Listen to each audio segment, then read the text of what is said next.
유진건설의 펜트하우스, 사무실은 서울의 밤하늘을 찌를 듯한 구름 위에 떠 있었다. 70층 통유리창 너머로 10월의 때 이른 폭설이 칠흑 같은 도시를 하얗게 집어삼키고 있었다. 차진우 회장은 거대한 마호가니 책상에서 일어나 그 광경을 무감각하게 응시했다. 그의 얼굴은 차가운 유리창에 비쳤다. 날카로운 턱선, 흔들림 없는 눈빛, 완벽하게 재단된 슈트. 그는 지난 15년간 실패를 몰랐고 자비 역시 베풀지 않았다. 와유지인이라는 거대한 제국은 바로 이 냉혹함 위에 세워졌다. 하지만 오늘 밤 유독 거세게 몰아치는 눈보라는 그의 가장 깊은 곳에 묻어둔 균열을 건드렸다. 15년. 그 숫자는 그의 성공 신화에 유일하게 남은 오점이었다. 아니, 오점이라기보다는 억지로 도려낸 흉터에 가까웠다. 임수아. 그 이름을 입 밖으로 내뱉지 않은 지 10년이 넘었다. 기억 속 그녀는 언제나 빛낙 이상에 차 있었으며 동시에 그가 경멸에 맞이 않는 순진함을 가졌었다. 그 순진함이 결국 그들의 결혼 생활을 파탄냈다고 진우는 스스로에게 수천 번 되뇌었다. 김비서가 조용히 다가와 외투를 건넸다. 회장님, 차량 대기 중입니다. 길이 많이 막혀 평소보다 시간이 더 걸릴 것 같습니다. 진우는 고개만 끄덕인 채 유리창에서 눈을 뗐다. 그의 펜트하우스는 값비싼 예술품들로 채워져 있었지만 그 어떤 것에서도 온기를 느낄 수 없었다. 마치 거대한 얼음 궁전 같았다. 그는 엘리베이터에 몸을 싣고 로비로 내려갔다.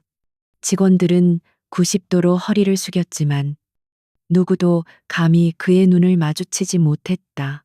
검은색 방탄 세단이 미끄러지듯 눈 덮인 거리를 나아갔다. 와이퍼가 쉴 새 없이 움직이며 시야를 확보하려 애썼지만 폭설은 모든 소리와 빛을 집어삼켰다. 진우는 뒷좌석 깊숙이 몸을 묻은 채 태블릿으로 서류를 검토했다. 집중하려 했지만 자꾸만 15년 전 그날의 기억이 눈꺼풀을 파고들었다. 이혼 서류에 도장을 찍던 날, 임수아는 울지 않았다. 그저 텅 빈 눈으로 그를 바라보며 알 수 없는 말을 중얼거렸다. 당신은 아무것도 몰라. 진실은 회장님, 서울역 부근 교통이 완전히 마비되었습니다. 우회해야 할 것 같습니다. 운전기사의 목소리가 진우의 상념을 깨뜨렸다. 그는 미간을 찌푸리며 창밖을 보았다. 차는 옴짝달싹 못하고 있었다.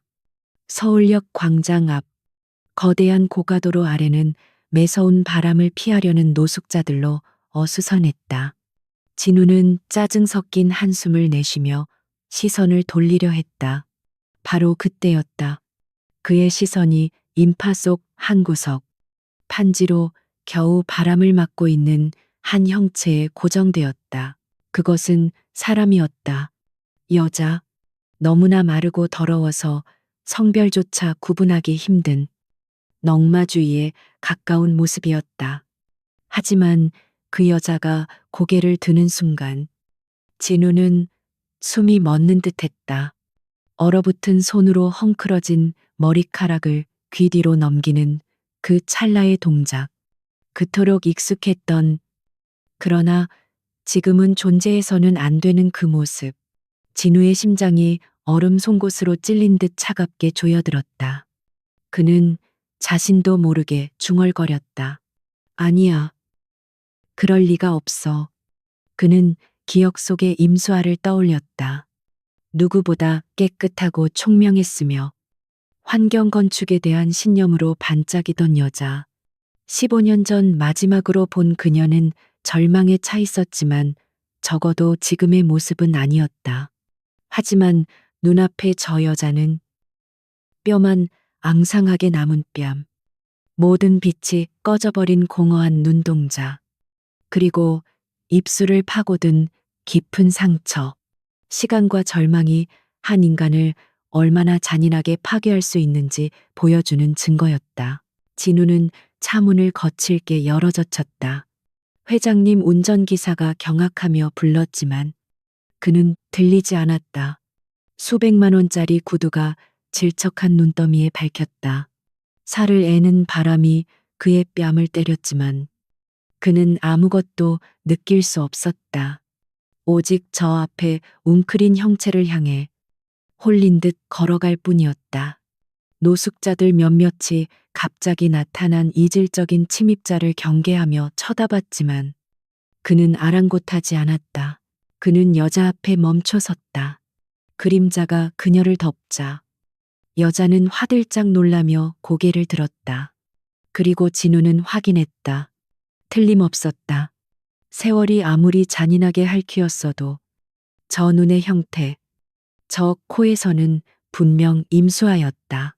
그의 전처, 15년 전, 그가 자신의 삶에서 완벽하게 지워버렸다고 믿었던 여자.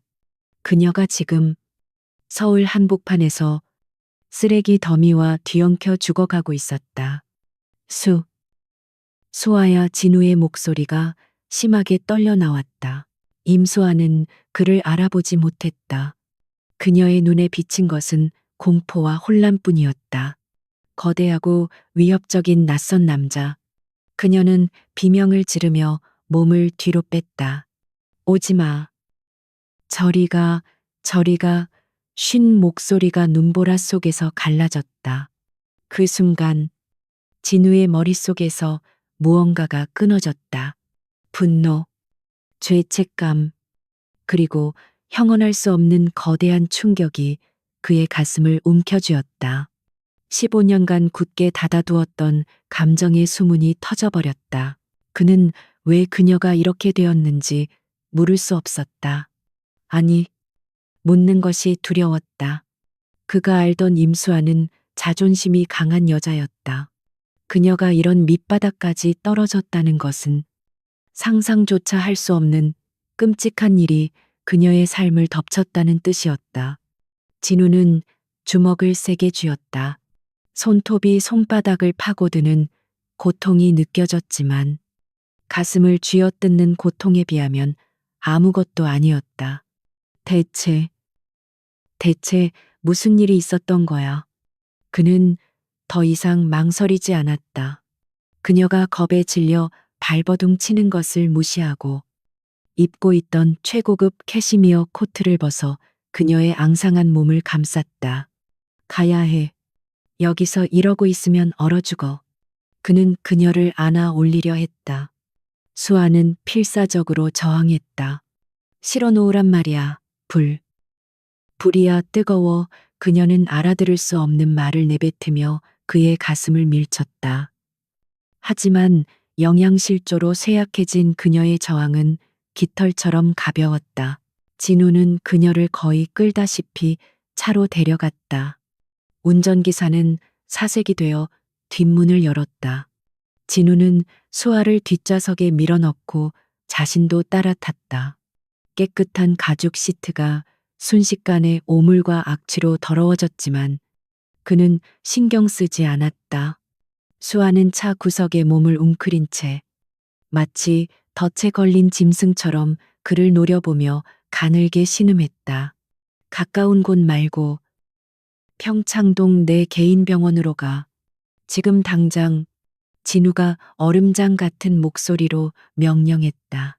차는 다시 눈보라를 뚫고 움직이기 시작했다. 따뜻한 히터 바람이 차 안을 채웠지만 진우는 온몸이 얼어붙는 듯한 한기를 느꼈다. 그는 15년 만에 마주한 전철을 바라보았다. 그녀는 더 이상 그가 알던 임수아가 아니었다. 낯선 존재, 완전히 부서져 버린 영혼이었다. 진우는 떨리는 손으로 자신의 넥타이를 거칠게 풀어헤쳤다. 충격적인 진실은 이제 막 그 서막을 열었을 뿐이었다. 그는 이 지옥 같은 현실을 만든 원인을 반드시 찾아내야 했다. 차가운 밤 공기를 가르며 세단은 평창동의 언덕길을 올랐다. 차진우의 개인 클리닉은 숲속 깊숙이 자리 잡은 외부와 완벽히 차단된 요새였다. 병원장인 최 박사는 진우의 연락을 받고 이미 모든 준비를 마친 상태였다. 그들은 응급 입원실로 직행했다. 의료진이 임수아의 몸을 조심스럽게 침대로 옮기는 동안 그녀는 끊임없이 알 수 없는 비명을 질렀다. 만지지 마. 불. 다 타버렸어. 안 돼. 그녀의 눈은 공포로 가득 차 있었지만 초점은 허공을 맴돌았다. 진우는 차가운 복도에서 기다렸다. 최 박사가 심각한 얼굴로 나왔다. 차 회장님, 환자분의 상태가 매우 심각합니다. 극심한 영양실조와 저체온증은 물론이고 외상의 흔적도 보입니다. 하지만 더 심각한 것은 정신적인 충격입니다. 단순한 노숙자의 모습이 아닙니다. 장기간 극심한 트라우마에 노출된 환자에게서 나타나는 일종의 해리성 기억 상실과 PTSD, 외상 후 스트레스 장애가 의심됩니다. 진우의 턱이 딱딱하게 굳었다. 그는 애써 목소리에 떨림을 감췄다. 살릴 수 있나? 최 박사는 잠시 망설이다 입을 열었다. 최선을 다하겠습니다. 일단 안정이 시급합니다. 수면제와 영양제를 투여했습니다. 당분간은 아무도 만나지 못하게 격리 조치하겠습니다. 그리고 절대적인 보안을 유지하겠습니다. 이 환자에 대한 기록은 저만 열람할 수 있도록 하겠습니다. 진우는 고개를 끄덕이고 병원을 나섰다. 15년 만에 찾은 그녀는 그를 알아보지도 못하는 망가진 껍데기가 되어 있었다. 새벽녘이 되어서야 그는 한남동의 펜트하우스로 돌아왔다. 거대한 집은 적막감으로 가득 차 있었다. 그는 수천만 원짜리 이탈리아산 소파에 몸을 던졌지만 피로를 느낄 수 없었다. 머릿속은 온통 서울역에서 본 임수아의 공허한 눈동자로 가득 찼다. 대체 누가, 왜 그녀를 저런 비참한 나락으로 떨어뜨렸는가? 그는 자신이 그녀를 버렸다고 생각했다. 15년 전 그녀의 외도 증거를 보고 격분해 이혼 서류를 던졌을 때 그는 그것이 끝이라고 믿었다. 하지만 지금의 이 충격은 단순히 과거의 연민 때문이 아니었다. 그것은 거대한 배신감 혹은 무언가 잘못되었다는 본능적인 경고음에 가까웠다. 그는 서재로 향했다. 집안에서 유일하게 그의 개인적인 물건들이 남아있는 공간이었다. 벽 한쪽을 가득 메운 책장 구석, 눈에 띄지 않는 곳에 낡은 마호가니 상자가 하나 있었다. 그가 임수아와의 결혼 생활에서 유일하게 간직한 혹은 참아버리지 못한 물건들이 담긴 상자였다. 그는 15년간 한 번도 그 상자를 열어보지 않았다. 아니, 열어볼 필요를 느끼지 못했다. 성공을 향해 달려오는 동안 과거는 거추장스러운 짐일 뿐이었다. 하지만 오늘 밤은 달랐다. 그는 상자 위에 쌓인 먼지를 손으로 닦아냈다. 자물쇠는 없었다. 삐걱거리는 소리와 함께 뚜껑이 열렸다. 상자 안에는 빛바랜 사진 몇 장. 그녀가 좋아했던 아파 책갈피. 그리고 그들이 함께 맞췄던 평범한 음반지 2개가 들어있었다. 진우는 사진 한 장을 집어들었다. 20대 후반의 임수아. 그녀는 환하게 웃고 있었다. 총명하고 자신감 넘치며 세상을 바꿀 수 있다고 믿었던 건축학. 진우는 이 사진 속의 여자와 오늘 밤 자신이 본 넉마주의 사이의 거대한 간극을 이해할 수 없었다. 그는 상자 바닥을 더듬었다. 손가락 끝에 딱딱한 것이 만져졌다. 사진들 밑에 숨겨져 있던 낡은 서류 봉투였다. 겉면에는 아무것도 쓰여 있지 않았다. 봉투는 봉인조차 되어 있지 않았다. 진우는 거친 숨을 내쉬며 안의 내용물을 꺼냈다. 편지지 몇 장과 반으로 부러진 USB 하나였다. 진우의 심장이 불길하게 요동쳤다. 그는 먼저 편지를 펼쳤다. 그것은 임수아의 필체였다. 그가 너무나도 잘 아는 단정하면서도 힘이 넘치던 필체. 하지만 편지의 내용은 절박함과 공포로 가득 차 있었다. 날짜는 15년 전. 그가 이혼 서류를 내밀기 바로 이틀 전으로 되어 있었다. 진우 씨, 제발 이 편지를 읽어줘요. 나 지금 너무 무서워요. 누군가 나를 함정에 빠뜨리려 해요. 그 사람들이 나한테 끔찍한 짓을 했어요. 내가 거절했기 때문에. 한강 르네상스 프로젝트 건 때문이에요. 태성그룹. 그들이 나를 협박했어요. 진우의 눈이 커졌다. 태성그룹, 그의 유일한 라이벌이자 적수인 강병철 회장의 회사. 15년 전 유진건설과 태성그룹은 바로 그 한강 르네상스 프로젝트를 두고 사활을 건 수주 경쟁을 벌이고 있었다. 편지는 계속 이어졌다. 내가 그들의 환경 영향 평가서가 조작되었다는 걸 알았어요. 그들은 기준 미달의 유독성 자재를 사용하려 했어요. 내가 그걸 공론화하겠다고 하자 그들이 나를 말할 수 없어요. 그리고 당신에게 내가 외도한 것처럼 꾸민 사진을 보낼 거라고 했어요. 믿지 마요. 진우 씨, 제발. 나는 당신을 배신하지 않았어요. 이 USB 안에 그들의 비리 원본 파일이 있어요. 이게 유일한 증거예요. 제발 나를 믿어줘요. 지금 그들이 나를 찾아올 것 같아. 진우는 편지를 든 손을 부들부들 떨었다. 마지막 문장은 거의 날아가듯 휘갈겨져 있었다. 그는 편지를 집어 던지듯 내려놓고 부러진 USB를 집어들었다. 그제야 모든 조각이 맞춰졌다. 이틀 뒤, 그는 익명으로 배달된 사진을 받았다. 임수아가 낯선 남자와 호텔방에 들어가는 사진. 그는 분노에 눈이 멀어 그녀의 어떤 말도 들으려 하지 않았다. 그녀가 함정이야 라고 외쳤던 목소리가 이제야 귓가에 생생하게 울렸다. 그는 그녀에게 더럽다고 말하며 이혼 서류를 던졌다. 그리고 그 직후 그녀는 작은 교통사고를 당했다. 경미한 사고라고 보고받았었다.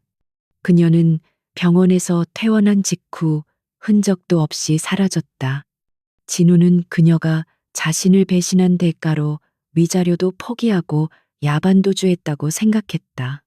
그래서 찾지 않았다. 아니, 찾고 싶지 않았다. 하지만 이 편지는 모든 것을 뒤집고 있었다. 그녀는 도망친 것이 아니었다. 태성그룹에 의해 파괴당한 것이었다. 진우는 거대한 망치로 머리를 맞은 듯한 충격에 휩싸였다. 15년. 그는 15년간 자신의 전처가 어떤 지옥을 겪었는지 상상조차 하지 못한 채 성공의 탑을 쌓아 올리고 있었다. 그 성공의 발판이 되었던 한강 르네상스 프로젝트 수주. 태성은 그 당시 갑작스러운 내부 문제로 입찰을 포기했었다. 임수아가 사라진 직후였다. 진우는 그것이 단순한 경영 판단이라고 생각했다. 하지만 아니었다. 모든 것이 연결되어 있었다. 그는 부러진 USB를 내려다보았다. 이것이 임수아가 지키려 했던 진실의 조각이었다. 태성그룹이, 그리고 강병철이 두려워했던 증거. 진우의 눈에 차가운 분노가 이글거리기 시작했다. 이것은 단순한 과거의 실수가 아니었다. 이것은 전쟁이었다. 15년 늦게 시작된, 하지만 반드시 끝을 봐야 하는 복수. 그는 자신의 무관심과 오만이 한 여자의 인생을 어떻게 짓밟았는지 깨달았다. 그리고 그 대가를 치르게 할 상대를 정확히 인지했다. 강병철. 진우의 입에서 뱀의 독처럼 서늘한 이름이 새어나왔다. 그는 즉시 비서실 직통 전화를 눌렀다. 새벽 4시였지만 상관없었다. 나 차진우요. 지금 당장 고태식 실장. 내 사무실로 들어오라고 해. 10분 내로. 그는 부러진 USB와 편지를 조심스럽게 재킷 안주머니에 넣었다. 지옥의 문이 열렸다. 그리고 그는 기꺼이 그 안으로 걸어 들어갈 준비가 되어 있었다.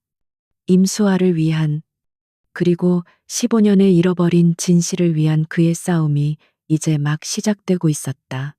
차진우의 펜트하우스는 새벽의 푸른빛이 감돌기 시작했지만 서재 안의 공기는 얼음장처럼 차가웠다. 진우는 미동도 없이 서 있었다.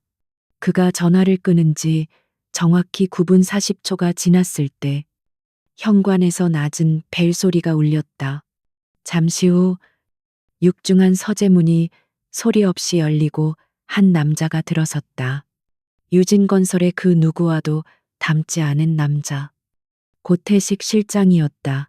그는 다듬어지지 않은 까마귀처럼 거칠었고 눈빛은 언제나 사냥 직전의 맹수처럼 날카로웠다. 고태식은 경찰 배지를 반납한 지 10년이 넘었지만 여전히 형사의 냄새를 풍겼다.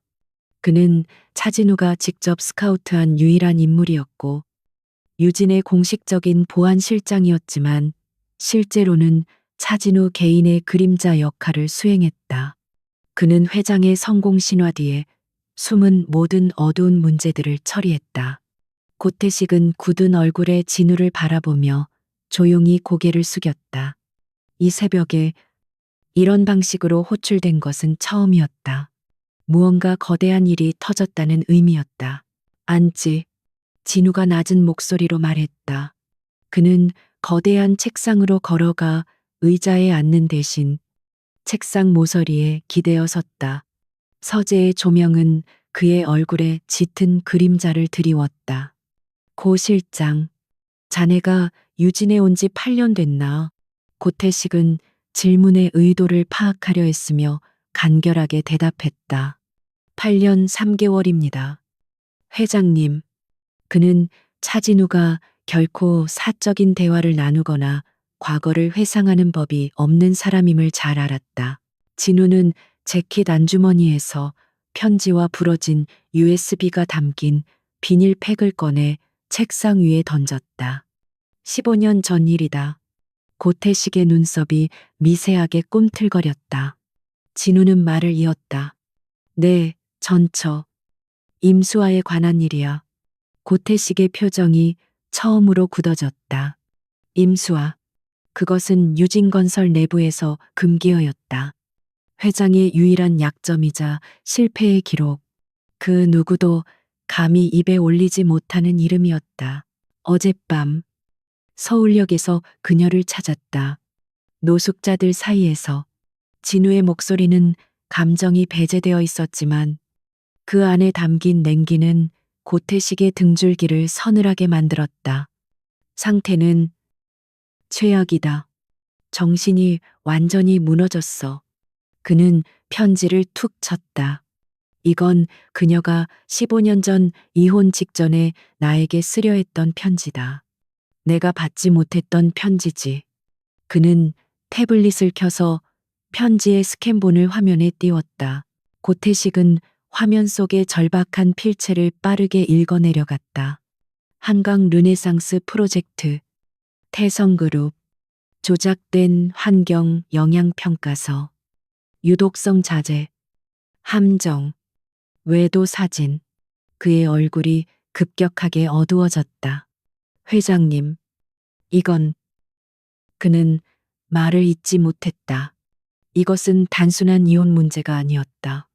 거대 기업의 조직적인 범죄, 살인, 미수, 그리고 대한민국 건설업계의 판도를 바꾼 그 거대한 프로젝트의 추악한 이면이었다. 15년 전, 진우가 얼음처럼 차가운 목소리로 말을 이었다. 유진과 태성은 그 프로젝트를 두고 피 터지게 싸웠지. 강병철은 수단과 방법을 가리지 않았어. 그러다 막판에 갑자기 입찰을 포기했다. 내부 경영 혁신이라는 말도 안 되는 이유를 대면서 진우는 주먹을 쥐었다. 그때 난 내가 이겼다고 생각했다. 내 전략이 강병철을 눌렀다고 자만했지. 하지만 틀렸어. 그의 눈이 번뜩였다. 강병철이 입찰을 포기한 시점은 임수아가 이 증거를 확보하고 나에게 이 편지를 쓴 시점, 그리고 그녀가 사라진 시점과 정확히 일치해 진실의 조각들이 끔찍한 그림으로 맞춰지고 있었다. 태성그룹은 프로젝트를 따내는 것보다 더 급한 불을 꺼야 했다. 바로 임수아라는 증인을 제거하는 것. 그녀가 사라지자 그들은 프로젝트를 포기했다. 이미 목적을 달성했기 때문이었다. 유독성 자재 비리가 터지는 것보다야 프로젝트 하나를 포기하는 것이 훨씬 쌌으니까. 그들은 임수아의 직업적 명예, 인간관계, 그리고 마지막엔 그녀의 정신까지 파괴한 거야. 나를 이용해서 진우의 목소리에 처음으로 끓어오르는 분노가 실렸다. 그는 15년간 이 사실을 까맣게 몰랐다. 그는 강병철의 가장 완벽한 공범이었던 셈이다. 자신의 아내를 나락으로 떨어뜨리는데 가장 결정적인 역할을 한 공범. 가슴을 쥐어뜯는 고통이 다시 그를 덮쳤지만 그는 그것을 차가운 결의로 억눌렀다. 고태식은 침묵 속에서 상황의 심각성을 가늠했다. 이것은 과거를 파헤치는 일이 아니었다. 현재 진행형인 괴물의 심장을 찌르는 일이었다. 회장님, 태성그룹, 그리고 강병철 회장을 지금 건드리는 것은 유진에도 엄청난 위험이 따를 수 있습니다. 15년 전 자료는 모두 폐기되었거나 조작되었을 겁니다. 증인도 없고요. 그는 냉정하게 현실을 직시했다. 그래서 자네가 필요한 거야.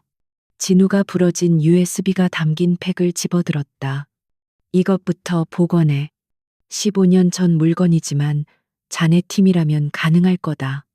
이 안에 그들이 사용하려 했던 유독성 자재에 대한 원본 데이터가 들어있을 가능성이 높아. 그는 고태식에게 그것을 건넸다. 그리고 두 번째, 임수아의 15년간의 행적을 모두 복원해. 누가 그녀를 사고 냈는지, 어느 병원에 있었는지, 어떻게 서울역까지 가게 되었는지, 단 하나의 조각도 빠짐없이. 세 번째, 진우의 목소리가 더욱 낮아졌다. 15년 전 한강 르네상스 프로젝트 입찰 관련 자료를 전부 재검토해 특히 태성그룹 측 책임자였던 자들. 지금은 뭐 하고 있는지, 누가 살아남았고 누가 사라졌는지, 특히 당시 강병철의 오른팔이었던 황 이사. 그 작자부터 파.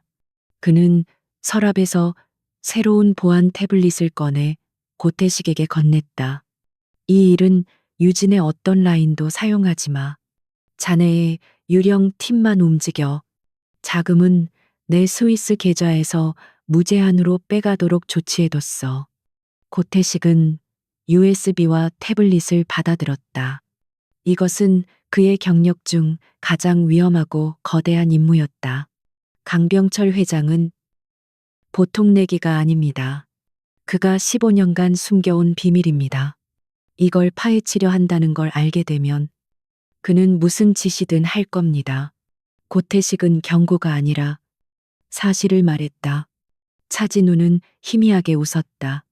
그 웃음에는 어떤 온기도 담겨 있지 않았다. 두렵나? 아니요. 다만 확인이 필요했습니다. 회장님께서 어디까지 각오하고 계신지. 차진우가 창가로 걸어갔다. 눈은 그쳤지만 도시는 아직 어둠 속에서 깨어나지 못하고 있었다. 어디까지냐고. 강병철이 내게서 앗아간 것.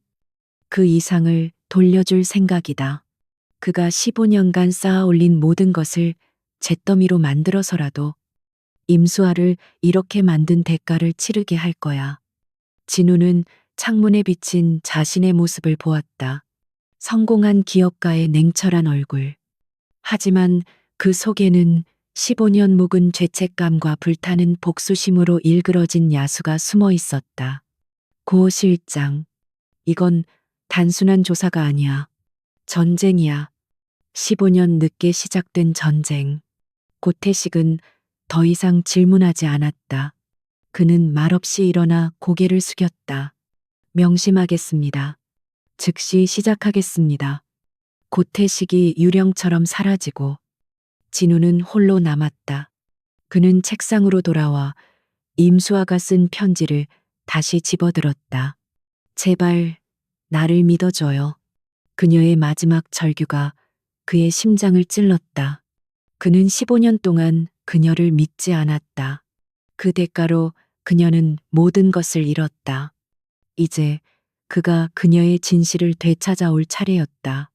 그는 개인 클리닉의 최 박사에게 전화를 걸었다.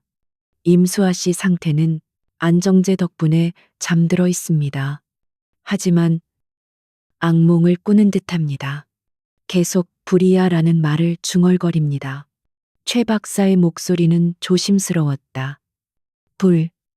진우는 편지에 적힌 유독성 자제를 떠올렸다. 어쩌면 그녀는 단순한 협박이 아니라 무언가 끔찍한 것을 목격했을지도 모른다. 진실의 첫 번째 불씨가 던져졌다. 이제 남은 것은 이 불씨를 거대한 화염으로 키워 모든 것을 태워버리는 일뿐이었다. 고태식의 유령팀은 차진우 회장의 명령이 떨어진 지 1시간도 채 되지 않아 가동에 들어갔다. 그들의 본거지는 서울 근교의 용도 폐기된 물류 창고 지하. 그 존재를 아는 사람은 차진우와 고태식, 그리고 팀원들 자신뿐이었다.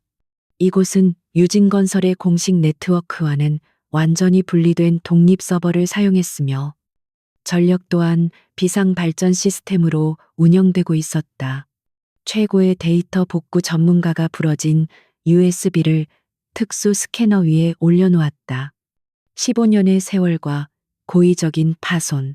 그것은 디지털 증거에 대한 사형 선고나 다름없었다. 상태가 심각합니다. 실장님. 안경을 쓴 젊은 엔지니어가 모니터에 떠오른 분석 차트를 보며 말했다. 물리적으로 절단된 것은 물론이고 고전압 충격을 가한 흔적이 있습니다. 데이터를 영구적으로 파괴하려는 의도였습니다. 칩셋 자체가 거의 타버렸습니다. 고태식은 미동도 없이 화면을 응시했다. 그의 얼굴에는 어떤 감정도 드러나지 않았다. 가능성을 말해. 불가능하다는 보고는 필요 없어. 엔지니어는 마른 침을 삼켰다. 1%의 가능성이라도 있다면 시도해야죠. 칩을 분해해서 살아있는 메모리 셀이 있는지 나노 단위로 스캔하겠습니다. 며칠이 걸릴지, 몇 주가 걸릴지 모릅니다. 복구해도 완전한 데이터가 아닐 수도 있고요. 고태식은 고개를 끄덕였다. 며칠이 아니라 몇 달이 걸려도 상관없어. 단 하나의 바이트라도 건져내. 그는 다른 팀원들을 향해 돌아섰다. 임수아 씨의 15년 행적 추적은 다른 분석가가 즉시 보고를 시작했다. 벽에 부딪혔습니다. 15년 전 이혼 직후 강남 세브란스 병원에 경미한 교통사고로 입원한 기록이 마지막입니다. 그런데 그 기록이 이상합니다. 그가 다른 모니터에 병원 기록 사본을 띄웠다. 단순 타박상으로 3일 입원 후 퇴원한 것으로 되어 있습니다. 하지만 담당 의사, 간호사 기록이 모두 누락되어 있습니다. 서류상으로는 존재하지만 실제로는 유령 환자였던 것처럼 깨끗합니다. 고태식의 미간이 좁혀졌다. 사고를 처리한 경찰 기록은 그게 더 이상합니다. 당시 사고를 담당했던 강남경찰서 교통조사계 경위는 사고 처리 직후 갑자기 명예퇴직을 신청하고 온 가족이 호주로 이민을 갔습니다. 현재 연락 두절 상태입니다. 사고 보고서 원본은 기록물 보관 연한 만료로 폐기 처리되었습니다. 15년밖에 안 된 자료인데도 말입니다. 이것은 단순한 우연이 아니었다. 누군가가 거대한 힘으로 임수아의 존재 자체를 지워버린 것이었다. 그녀의 주변 인물은 특히 한강 르네상스 프로젝트 당시 함께 일했던 동료 건축가들. 고태식이 다음 목표를 지시했다. 그녀가 소속되어 있던 건축사무소 공간은 14년 전 폐업했습니다. 대표는 뇌출혈로 사망했고요. 당시 임수아 씨와 가장 친했던 동료 한 명을 찾아냈습니다. 이름은 김민지. 임수아 씨가 사라지고 한 달 뒤 갑자기 사직하고 뉴질랜드로 이민을 갔습니다. 출국 기록은 확인되지만 입국 기록 이후의 행적은 묘연합니다. 모든 것이 막다른 길이었다. 태성그룹은 15년 전 임수아 한 사람을 완벽하게 고립시키기 위해 그녀의 과거와 연결된 모든 고리를 체계적으로 끊어버렸다. 병원, 경찰, 직장 동료까지 그들은 돈과 권력을 이용해 한 인간의 사회적 존재를 말살시켰다. 고태식은 창고의 차가운 콘크리트 벽을 바라보며 깊은 한숨을 내쉬었다. 이것은 강병철이 얼마나 치밀하고 잔인한 자인지를 보여주는 증거였다. 그날 오후 고태식은 15년 전 태성그룹의 한강 르네상스 프로젝트 입찰팀의 핵심 인물이었던 황 이사를 미행하기 시작했다. 황 이사는 현재 태성건설의 부사장으로 승승장구하고 있었다. 그는 강병철의 가장 충실한 사냥개였다. 고태식은 황 이사가 저녁 늦게 강남의 한 고급 룸살롱으로 들어가는 것을 확인했다. 그리고 그곳에서 그가 만난 인물은 현직 국토교통부 고위 간부였다. 고태식은 차 안에서 초소형 망원 카메라로 그들의 모습을 촬영했다. 황 이사는 거만하게 웃으며 간부에게 두툼한 돈 봉투를 건네고 있었다. 15년 전이나 지금이나 그들의 방식은 변하지 않았다. 부패한 권력과의 유착. 고태식은 조용히 카메라를 내렸다. 지금 당장 저들을 덮칠 수도 있었지만 그의 목표는 더 큰 그림이었다. 그는 황 이사의 움직임을 계속 주시하며 물류 창고로 돌아왔다. 상황은 그가 자리를 비운 사이 급변해 있었다. 실장님, 이상합니다. 한 팀원이 긴급히 그를 불렀다. 누군가 우리 쪽 네트워크에 접근을 시도했습니다. 아주 조잡한 방식입니다. 일부러 흔적을 남기는 것 같습니다. 고태식이 모니터를 확인했다. 단순한 해킹 시도가 아니었다. 그것은 우리가 너희를 지켜보고 있다는 노골적인 메시지였다. 팀원 중 미행이 붙은 사람이 있나? 아니요. 모두 확인했습니다. 저희는 깨끗합니다. 고태식은 잠시 생각에 잠겼다. 적들은 어떻게 자신들의 위치를 알았을까? 아니, 모를 것이다. 이것은 유진건설 전체를 향한 광범위한 경고일 수 있다. 차진우 회장이 움직이기 시작했다는 것을 강병철도 눈치챈 것일까? 모든 데이터 즉시 백업해. 그리고 여기는 폐쇄한다. 제2거점으로 이동한다. 고태식은 즉각 명령했다. 하지만 그들의 행동은 한 발 늦었다. 팀원들이 장비를 챙기기 시작한 바로 그 순간 지하 창고의 유일한 출입구인 육중한 철문 밖에서 쾅 하는 둔탁한 폭발음이 들렸다. 동시에 환풍구를 통해 매캐한 연기가 밀려 들어오기 시작했다. 젠장. 고태식이 소리쳤다. 화재다. 적들이 입구를 막고 불을 질렀어. 팀원들이 동요하기 시작했다. 연기는 순식간에 지하 공간을 채웠다. 비상구로 이동해 모든 장비는 버린다. 데이터 원본은 내가 챙긴다. 고태식은 USB 복구 장치에 하드드라이브를 뽑아내 특수방화 케이스에 집어넣었다. 팀원들은 기침을 하며 숨겨진 비상 통로로 향했다. 그들은 간신히 창고 뒤편의 숲으로 빠져나왔다. 그들이 뒤돌아봤을 때 낡은 물류 창고는 이미 거대한 화염에 휩싸여 검은 연기를 밤하늘로 토해내고 있었다. 소방차 사이렌 소리가 멀리서 들려왔다. 이것은 단순한 경고가 아니었, 살인 미수였다. 만약 그들이 몇 분만 늦었더라면 그들은 모두 지하에서 통구이가 되었을 것이다. 고태식은 불타는 창고를 바라보며 주머니 속의 방화 케이스를 움켜쥐었다. 적들은 그들이 무엇을 쫓고 있는지 정확히 알고 있었다. 그리고 그것을 막기 위해서라면 살인도 서슴지 않을 터였다. 고태식은 즉시 차진우에게 전화를 걸었다. 회장님, 고태식입니다. 그의 목소리는 연기 때문에 쉬어 있었지만 그 어느 때보다 차가웠다. 보고해. 차진우의 짧은 대답이 돌아왔다. 적들이 움직였습니다. 저희 임시 거점이 공격당했습니다. 방화입니다.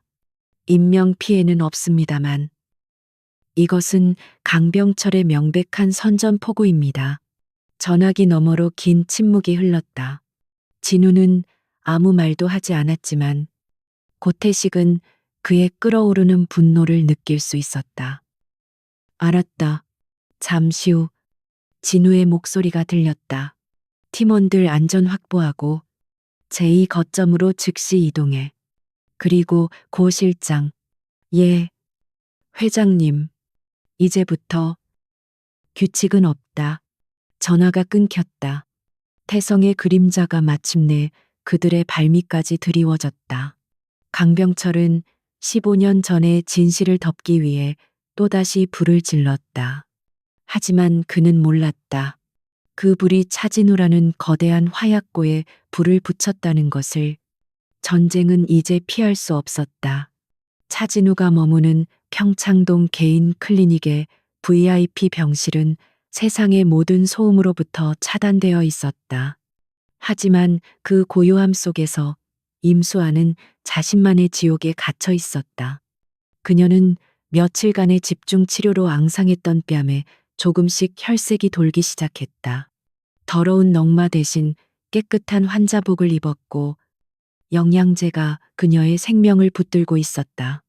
육체는 서서히 회복되고 있었지만 그녀의 텅 빈 눈동자는 여전히 현실을 담아내지 못했다. 그녀는 대부분의 시간을 잠을 자거나 혹은 깨어 있어도 허공의 한 점을 응시하며 보냈다. 하지만 간헐적으로 찾아오는 발작은 의료진을 긴장시켰다. 그녀는 갑자기 비명을 지르며 몸부림쳤다. 불이야 뜨거워. 물. 제발. 물.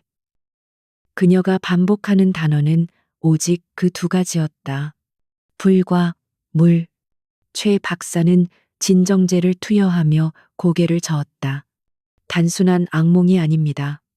회장님, 환자분의 기억 깊숙한 곳에 각인된 끔찍한 원초적 공포입니다. 불과 물에 관련된 끔찍한 경험이 있었던 것 같습니다. 차진우는 방탄유리 너머로 침대에 웅크린 수아를 내려다보았다. 불. 고태식의 거점이 불탔다. 강병철은 15년 전에도 그리고 지금도 증거를 없애기 위해 불을 사용했다. 그렇다면 물은 무엇인가? 그녀의 편지에 적힌 한강 르네상스 프로젝트를 떠올렸다. 강, 유독성 자재. 어쩌면 그녀는 그들이 무언가를 강해버리거나 혹은 그녀 자신을 물에 빠뜨리려 했던 끔찍한 기억과 싸우고 있는 것일지도 몰랐다. 그의 분노는 이제 차가운 결의가 되어 심장을 휘감았다.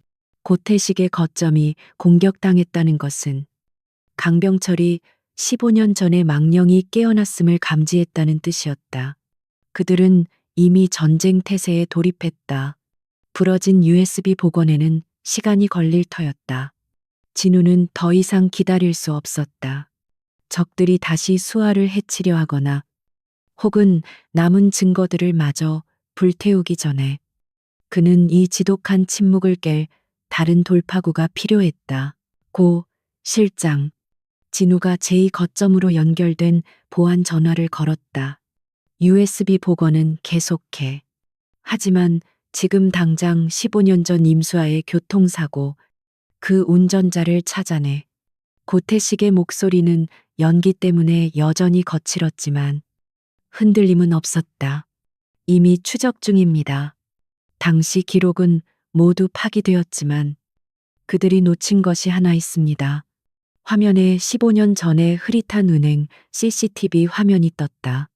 사고 직후 운전자로 추정되는 남자가 현금으로 거액의 합의금을 입금한 기록입니다. 당시엔 차명 계좌였지만 지금의 기술로 분석 가능합니다. 유령팀은 밤낮 없이 매달렸다. 그들은 15년 전의 디지털 먼지를 털어내고 사라진 고리들을 엮어나갔다. 그리고 마침내 그들은 하나의 이름을 찾아냈다. 박만호. 당시 40대 중반의 일용직 노동자이자 알코올 중독자. 사고 기록에는 그가 만취 상태에서 운전대를 잡아 합의 후 잠적했다고 되어 있었다. 하지만 고태식의 팀이 찾아낸 그의 현재는 기록과는 전혀 달랐다. 그는 강원도 동해안의 한적한 어촌 마을에서 작은 횟집을 운영하며 살고 있었다. 만호수산, 제법 규모가 있는 건물이었고 작은 어선도 두 척이나 보유하고 있었다. 알코올 중독자였던 일용직 노동자가 15년 만에 이룰 수 있는 부가 아니었다. 15년 전 사고 직후 그의 계좌로 흘러 들어온 정체불명의 5억 원이 그 모든 것의 시작이었다. 고태식은 더 이상 팀원들을 시키지 않았다. 그는 직접 움직이기로 했다. 그날 밤 동해안의 작은 마을에는 거센 파도 소리만이 가득했다. 박만호는 횟집 문을 닫고 낡은 트럭을 몰아 항구에서 조금 떨어진 자신의 집으로 향했다. 그는 15년간 단 하루도 편히 잠들지 못했다. 매일 밤 술에 취해야만 겨우 눈을 붙일 수 있었다. 그날도 마찬가지였다. 그는 비틀거리며 현관문을 열었다. 그리고 그 순간 집안의 어둠 속에 앉아있던 한 남자와 눈이 마주쳤다. 누구야? 박만호가 술이 확 깨는 듯 소리쳤. 어둠 속의 남자는 천천히 일어섰다. 고태식이었다. 그는 불도 켜지 않은 채 달빛이 들어오는 창가에 서서 박만호를 응시했다. 박만호 씨, 15년 만이군요. 고태식의 목소리는 방 안의 공기보다 더 차가웠다. 당신 누군데 남의 집에. 경찰에 신고할 거야. 박만호가 뒷걸음질 치며 소리쳤지만 그의 목소리는 공포로 떨리고 있었다. 고태식은 천천히 그에게 다가갔다. 그는 품에서 두 장의 사진을 꺼내 테이블 위에 던졌다. 이 여자를 기억하나? 첫 번째 사진은 15년 전 환하게 웃고 있는 임수아의 증명사진이었다. 박만호의 얼굴이 하얗게 질렸다. 그는 숨을 헐떡이며 고개를 저었다. 몰라. 난 아무도 몰라. 고태식은 그 이 반응을 무시하고 두 번째 사진을 그 옆에 놓았다. 서울역에서 찍힌 넝마주의가 된 임수아의 모습이었다. 이건 어젯밤의 임수아 씨다. 고태식이 낮게 으르렁거렸다. 당신이 낸 경미한 교통사고 이후 그녀는 이렇게 됐어. 박만호는 두 장의 사진을 번갈아 보며 무너져 내렸다. 아니야, 그건 그냥 사고였어. 내가 술을 마셔서. 그는 횡설수설하며 변명했다. 고태식은 박만호의 멱살을 잡아 채 벽으로 밀어붙였다. 그의 눈빛은 사리로 번뜩였다. 술 고태식이 그의 귓가에 속삭였다. 당신 사고 기록을 처리했던 김경위. 지금 호주에서 골프 치고 다니더군. 당신이 입원했던 병원. 그날의 모든 기록이 불타버렸지. 그리고 고태식은 어젯밤 불타는 물류창고 사진을 박만호의 눈앞에 들이밀었다. 어젯밤 15년 전 진실을 파헤치던 내 사무실도 이렇게 불탔어. 그들은 당신이 입을 열까봐 두려워지면 당신 집도 이렇게 태워버릴 거야. 당신이 받은 5억 원과 함께 잿더미가 되는 거지. 불이라는 단어에 박만호의 온몸이 경련을 일으켰다. 그는 15년간 자신을 감시하고 있을지도 모를 그들의 그림자 속에서 공포에 떨며 살아왔다. 돈은 받았지만 그것은 감옥이었다. 고태식의 등장은 그 감옥의 문을 부수고 들어온 또 다른 공포였다. 하지만 고태식은 그들에게서 자신을 지켜줄 유일한 동아줄처럼 보이기도 했다. 내가 다 말하면 날 지켜줄 수 있어. 박만호가 절박하게 물었다. 고태식은 그의 멱살을 쥔 손에 힘을 풀었다. 진실을 말해. 그럼 당신은 증인이 되는 거야. 증인은 우리가 보호하지. 박만호는 다리에 힘이 풀린 듯 바닥에 주저앉았다. 그는 두 손으로 얼굴을 감쌌다. 15년간 그를 짓눌러 왔던 죄책감과 공포가 한꺼번에 터져나왔다. 그는 흐느끼기 시작했다. 침묵이 방 안을 채웠고 오직 파도 소리와 남자의 울음소리만이 뒤섞였다. 한참의 시간이 흐른 뒤 박만호가 마침내 고개를 들었다. 그의 눈은 핏발이 서 있었지만 무언가를 결심한 듯 단호했다. 그는 떨리는 목소리로 15년 동안 굳게 닫혀있던 침묵을 깨뜨렸다. 그건 사고가 아니었소. 처음부터 그 여자를 죽이라고 시켰소. 태성그룹의 황 이사라는 자가 진실의 둑이 마침내 터지기 시작했다. 박만호의 횟집, 방 안의 공기는 파도 소리보다 더 무겁게 가라앉았다. 고태식은 박만호의 멱살을 쥔 손을 천천히 풀었지만 그의 눈은 여전히 먹잇감을 노려보는 맹수처럼 번뜩였다. 박만호는 벽에 기댄 채 바닥으로 주저앉았다. 15년간 그를 짓눌러온 공포와 죄책감이 마침내 터져나온 것이다. 그의 어깨가 격렬하게 들썩였다. 황 이사. 태성건설의 황 이사가 시켰소. 그는 쉰 목소리로 단어들을 토해냈다. 고태식은 품에서 초소형 녹음기를 꺼내 테이블 위에 올려놓았다. 빨간 불빛이 깜빡이기 시작했다. 처음부터 아주 사소한 것 하나도 빼놓지 말고 전부 말해. 당신이 어떻게 그와 연락이 닿았는지, 무엇을 지시받았는지, 그리고 그 대가로 무엇을 받았는지. 그의 목소리는 명령이라기보다는 마지막 구원의 동아줄을 내미는 사신의 속삭임처럼 들렸다. 박만호는 핏발이 선 눈으로 녹음기를 멍하니 바라보았다. 그는 떨리는 손으로 마른 얼굴을 쓸어내렸다. 15년 전, 난 완전한 밑바닥이었소. 도박 빚에 사채업자들에게 쫓기고 있었지.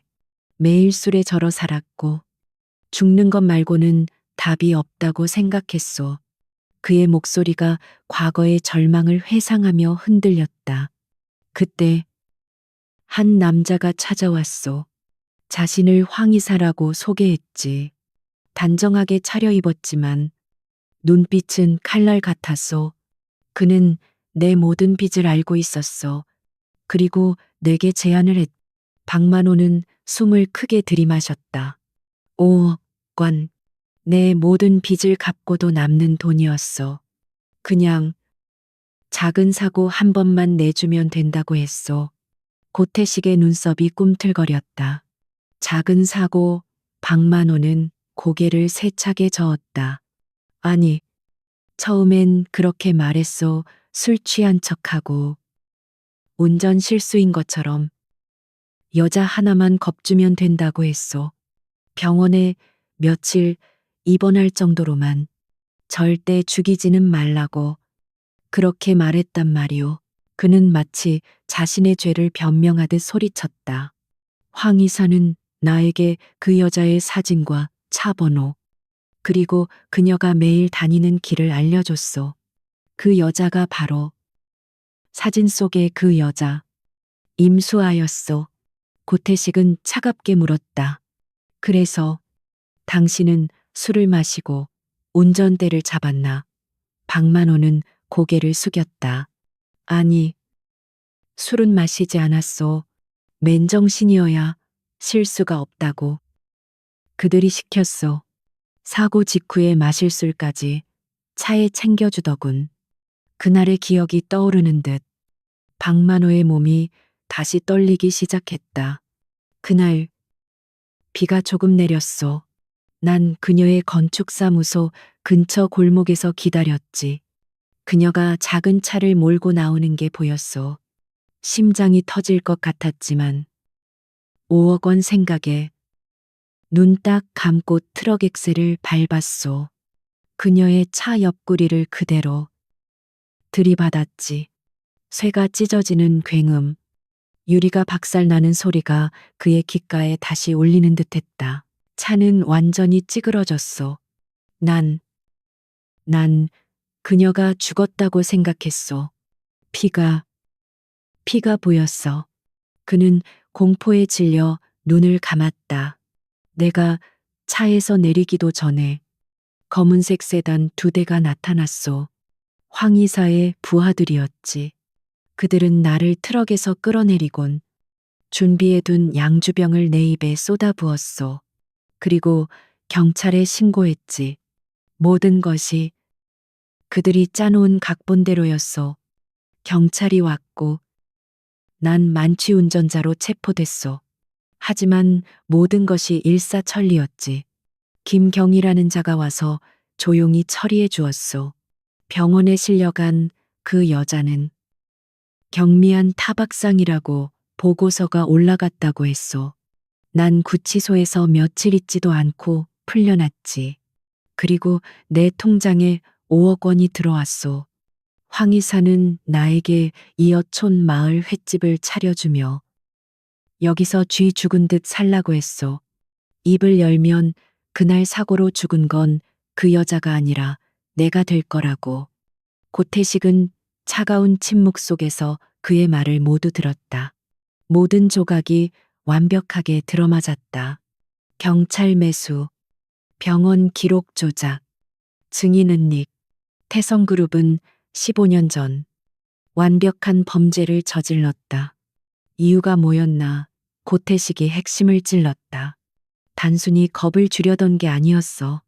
당신 말대로라면 그들은 살인을 계획했어. 대체 왜 박만호는 잠시 망설였다.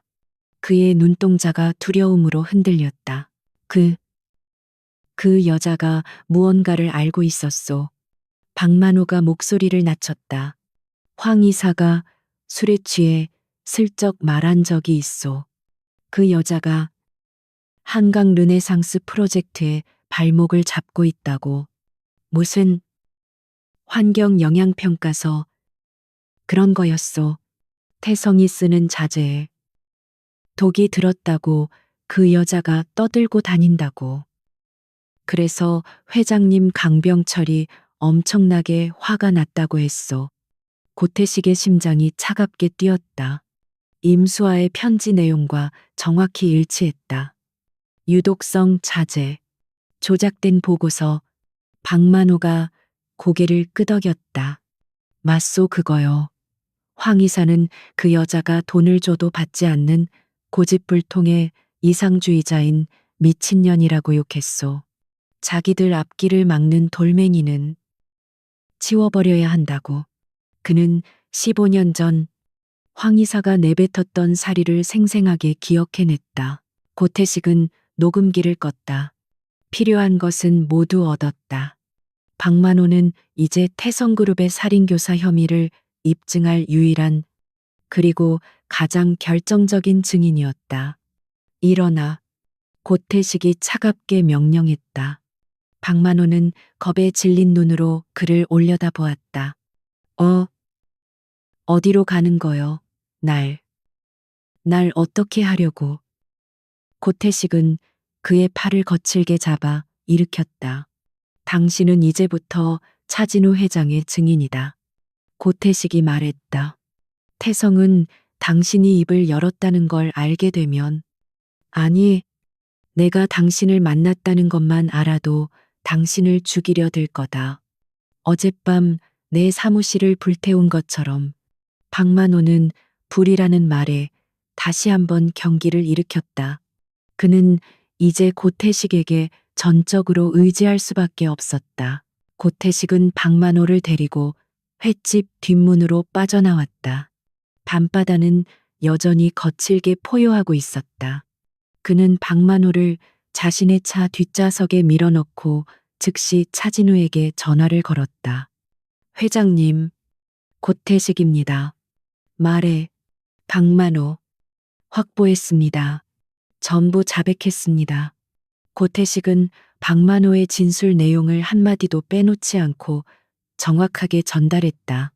황 이사의 살인교사, 유독성 자제, 조작된 보고서, 뇌물 거절, 전화기 너머로 오랫동안 침묵이 흘렀다.